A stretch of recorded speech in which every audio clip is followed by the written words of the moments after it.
DYSB. Ito ang balita. Bantay Panahon. Amihan ang patuloy na nakaapekto sa halos buong Luzon.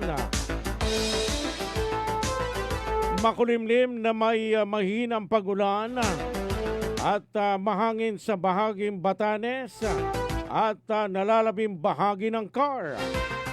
Samantala, easterlies naman ay muling namamayagpag sa nalalabing bahagi ng bansa.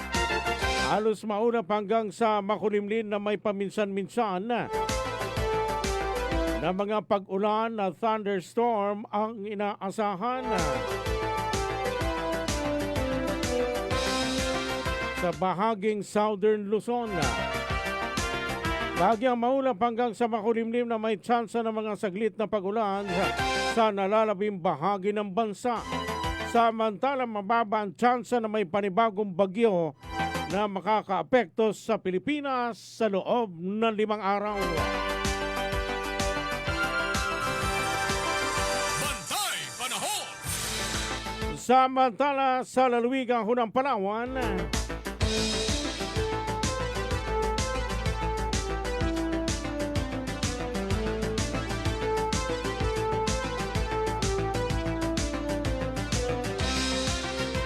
ang Visayas sa Palawan kasama isla ng Kalayaan at Occidental Mindoro makakaranas ng bahagyang maulap hanggang sa maulap na papawirin na may punong-punong mga pag-ulan, pagkidlat at pagkulog ng dahil sa easterlies. Ang Palawan kasama isla ng Kalayaan at Occidental Mindoro ay makakaranas ng katamtaman hanggang sa malakas na hangin mula sa hilagang silangan na may katamtaman hanggang sa maalon na karagatan. Ang Visayas ay makakaranas ng mahina hanggang sa katamtaman na hangin mula sa hilagang silangan na may mahina hanggang sa katamtaman na pag-alon sa karagatan. Bantay Panahon. Samantala mga kapuso, sa iba pang balita, Superradyo Puerto Princesa DYSB. Ito ang balita. 6 na sakay ng distress boat nasagip ng Philippine Coast Guard sa karagatan sakop ng Port Barton sa bayan ng San Vicente. Superradyo Local News. Lamihon natin ang detalye ng balitang yan, si Super June Visor Bantaculo. Sa detalye ng balita, pasok! Nasagip ng Philippine Coast Guard ang 6 na sakay ng isang distressed boat kabilang ang 2 minor de edad sa isinagawang search and rescue operation sa karagatang sakop ng Albaguin Island, Barangay Port Barton, San Vicente, Palawan pasado alas 9 ng gabi noong December 13, 2025. Ayon sa impormasyon mula kay Coast Guard Ensign Crison Dave Gabayan, Commander ng Coast Guard Station North Central, Palawan, kaagad nagkasana operasyon ang kanilang mga kawani matapos makatanggap ng tawag mula sa isa sa mga sakay ng bangka na nasiraan ng makina habang nasa laot at humihingi ng saklolo. Inabiso naman ng mga sakaya na gumamit ng flashing lights upang magbigay ng signal sa mga responders. Pasado alas 7 ng gabi nang matagpuan ng bangka sa layong humigit kumulang 5 nautical miles mula sa baybayin ng nasabing barangay. Agad na maghinatak ng PCG ang bangka pabalik sa Pampanga. Wala namang naiulat na nasaktan at nasa maayos na kalagayan ang lahat ng sakaya. Ang mga ito agad na turn over sa barangay LGU para sa kaukulang tulong. Muli namang pinaalalahanan ng PCG ang publiko na tiyaking nasa maayos ang kondisyon ng makina ng mga bangka bago maglayag upang maiwasan ang anumang insidente sa laot. Ako si June Visor Bantaculo ng GMA Superradyo Palawan. Dapat totoo. Alas 5:48 na ng umaga. Samantala mga kaibigan, sa iba pang balita, food inflation sa Palawan at Puerto Princesa bumilis nitong buwan ng Nobyembre. Superradyo Local News. Alamihon natin ang detalye ng balitang yan, si Super Wilmar Abreya. Para po sa detalye ng balita, Paso! Bumili sa gaday talaga inflation sa pangkatang pagkain o food inflation sa Palawan at Puerto Princesa nito nakalipas na buwan ng Nobyembre. Sa datos ng PSA Palawan na itala ang food inflation sa Puerto Princesa sa 1.7%, mas mataas kumpara sa negative 0.6% noong Oktubre. Sa Palawan naman na itala ang food inflation sa 0.6%, mas mataas sa negative 1.9% noong Oktubre. Kabilang sa may higher inflation sa Palawan at Puerto Princesa, ang fruit and nuts, fish and other seafoods. Ako, si Wilmar Abreda, GMA Super Radio Palawan, dapat totoo. Ang balitang ito ay inihatid sa inyo ng Tanduay Light, gaan ng may kasama. Ang balitang ito ay hatid sa inyo ng BioFlu. 2 or more symptoms, baka flu na yan, i-BioFlu na. Mga kaibigan, ang tamang oras sa Pilipinas, alas 5:50 na ho ng umaga. Kayo ho'y patuloy pa rin po nakikinig sa Super Balita sa Umaga, numero 2. Kayo'y nakikinig sa Super Balita sa Umaga. Samantala sa iba pang balita, may isang daang board feet ng apitong na iligal na pinutol na kumpiska ng Palawan Council for Sustainable Development. Yan po sa bayan ng Rojas. Super Radio Local News. Alamin ho natin ang detalye ng balitang yan si Super June Vicer Bantaculo. Sa detalye ng balita, Paso! Nakumpiska ng Palawan Council for Sustainable Development ang mahigit 100 board feet ng iligal na pinutol at iniwan na apitong lumber sa barangay Magara, Rojas, Palawan. Isinagawa ang operasyon ng PCSDS Enforcement Team matapos makatanggap na impormasyon tungkol sa posibleng iligal na pagputol ng kahoy. Pagdating sa lugar ay tumambad ang mga bagong putol na apitong lumber na ginamitan ng chainsaw at wala nang inabutang sospek sa lugar. Muling pinaalalahanan ng PCSDS na ang paggamit ng chainsaw ng walang hintulot ay direktang paglabag sa PCSD Admin Order number 7 na nagre-regulate sa pagbili, pagmamay-ari, possession, pagbenta, paglilipat at pag-import upang maiwasan ang paggamit ng chainsaw sa illegal logging o walang pahintulot sa pag-ubos sa kagubatan. Kamakailan din, tinatayang nasa 1,268.49 board feet ng kahoy ang na-retrieve mula sa mga munisipyo sa sur ng Palawan na kinabibilangan ng mga mangga-mangga at apitong lumber at may isang chainsaw. Ang matagumpay na operasyon na ito ay bahagi mo ng patuloy na pagsisikap ng PCSDS at iba pang ahensya na sugpuin ng illegal logging at protektahan ang mga likas na yaman ng lalawigan. Ako si John Vicer Bantaculo ng GMA Super Radio Palawan, dapat totoo. Alas 5:52 na ho ng umaga. Kayo'y nakikinig sa Super Balita sa Umaga. Pamahalaang panlungsod ng Puerto Princesa.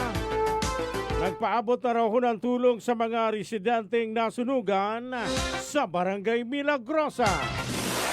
Super Radio Local News. Detalye ng balitang yan, puntahan po natin si Super Wilmar Abraya. Sa detalye ng balita, Paso! Agad na nagpaabot ng tulong sa mga pamilyang nasunugan sa Barangay Milagrosa, pamanang lungsod ng Puerto Princesa. Halinsunod sa Ordinance No. 1234, ipinagkaloob ang financial assistance batay sa lawak ng pinsala sa kanilang mga tahanan. 10,000 piso para sa mga totally damaged, 5,000 piso para sa partially damaged, 3,000 piso para sa mga border sharer. Samantala, batay naman sa assessment sa City Social Welfare and Development Office o CSWDO, 83 pamilya ang naapektuhan ng sunog. Kabilang dyan ang 22 na tahanan na tuluyang natupok, isa ang bahagyang napinsala, 5 sharers at 55 mga renters. Nakatakda ring mamahagi ng karagdagang assistance ang CSWDO sa mga apektadong pamilya upang matulungan makabangon at muling makapagsimula. Ako, si Wilmar Abreda, GMA Super Radio Palawan, dapat totoo. Mga kapuso, kayo ho'y patuloy pa rin po nakikinig sa Super Balita sa Umaga, numero 2. Kayo'y nakikinig sa Super Balita sa Umaga. Ang tamang oras sa buong kapuluan, alas 5:54 na ho ng umaga. Samantala sa iba pang balita, pamahalang bayan ng Linapakan nagbigay ng mahigpit na babala sa mga tour operator sa munisipyo na walang permit, mga kapuso. Super Radio Local News. Balikan ko natin ang balitang yan. O puntahan po natin ang balitang yan. Super June Vicer Bandaculo. Sa detalye ng balita, paso! Mahigpit na pinaalalahanan at binabalaan ng pawalambayan ng Linapakan ang lahat ng tourist boat operators, tourist camps at iba pang tourism-related businesses sa bayan na obligadong sumunod sa mga patakaran sa permit at regulasyon ng munisipyo. Ito ay matapos ang inspeksyon na sinagawa ng LGU na pinangunahan ni Mayor Emil Neri sa mga tourist boats na nagsasagawa ng tour operations sa Linapakan. Sa nasabing inspeksyon, may ilang operator na natuklasang walang kumpleto at wastong mga papeles at permit na kinakailangan alinsunod sa mga umiiral na batas at ordinansa sa bayan ng Linapakan. Hindi mo na kukonsintihin ang lokal na pamalaan ng anumang uri ng operasyon ng walang kaukulang pahintulot, lalo na kung ito'y maaring magdulot ng panganib sa kaligtasan ng mga turista, manggagawa at komunidad, gayon din sa imahe ng Linapakan bilang isang world-class tourist destination. Ayon sa LGU, ang mga patuloy na lalabag ay papatawan ng kaukulang parusa kabilang ang agarang pagpapatigil ng operasyon. Ako si June Vicer Bantaculo ng GMA Super Radio Palawan. Dapat totoo. Mga kaibigan, ang tamang oras, 5 minuto po bago sumapit po ang alas 6 po ng umaga. Kayo'y nakikinig sa Super Balita sa umaga. Samantala sa iba pang balita, DepEd may mas malawak na inclusivity programs sa 2026 para sa learners with disabilities, IP communities at ganoon din sa mga out-of-school youth, mga kapuso. Super Radio Local News. Detalye ng balitang yan, si Super Wilmar Abraya. Mayroon pong karagdagang balita. Paso! Tinutulak ng Department of Education o DepEd ang mas malinaw at strategic na budget push para sa 2026 upang palakasin ang inclusive education programs at mas mapalawak ang access sa pag-aaral sa buong bansa na nagbibigay ng mas patas at makabuluhang oportunidad para sa mga learners with disabilities, indigenous communities, out-of-school youth at iba pang sektor na matagal nang nahaharap sa balakid sa edukasyon.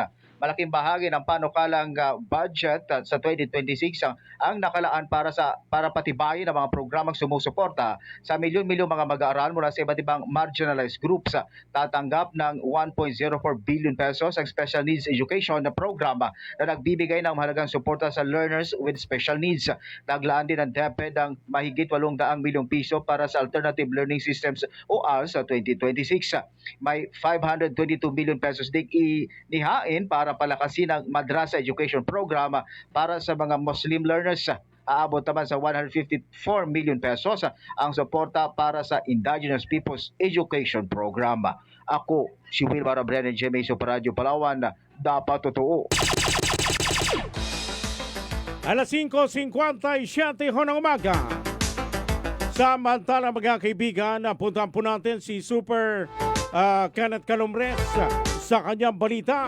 Isang lalaki arestado sa drug buy-bust operation diyan po sa bayan po ng Balabang. Super Radio Police Report. Detalye ng balitang yan, Super Kenneth Calumres. Paso! Arestado ang isang lalaki sa ikinasang drug buy-bust operasyon ng mga otoridad sa Barangay Bantkalaan, Balabac, Palawan. Kinilalang na aresto sa alias na Benny, 53 anyos at residente sa naturang lugar. Ito ay inaresto sa isinagawang drug buy-bust operasyon ng Balabac Drug Enforcement Team matapos mabilhan ng isang plastic sachet na naglalaman ng pinaghihinalaang marijuana sa halagang 10,000 piso. Samantala, liban dito ay nakakumpiska pa sa kanya ng isang sachet na naglalaman din ng pinaghinalaang naglalaman ng marijuana na tumitimbang ng 41.53 grams at isang plastic sachet na naglalaman ng pinaghinalaang pinagbabawal na droga o shabu na may timbang naman na 5.46 grams. Samantala, nakumpiska rin sa kanya ang ilang mga drug paraphernalia, ganon din ang buy-bust money na ginamit sa operasyon. Sa ngayon, nasa kustodiya na ito ng pulisya para naman sa kaukulang kaso. Ako si Kenneth Calumres ng GMA Super Radio Palawan. Dapat totoo.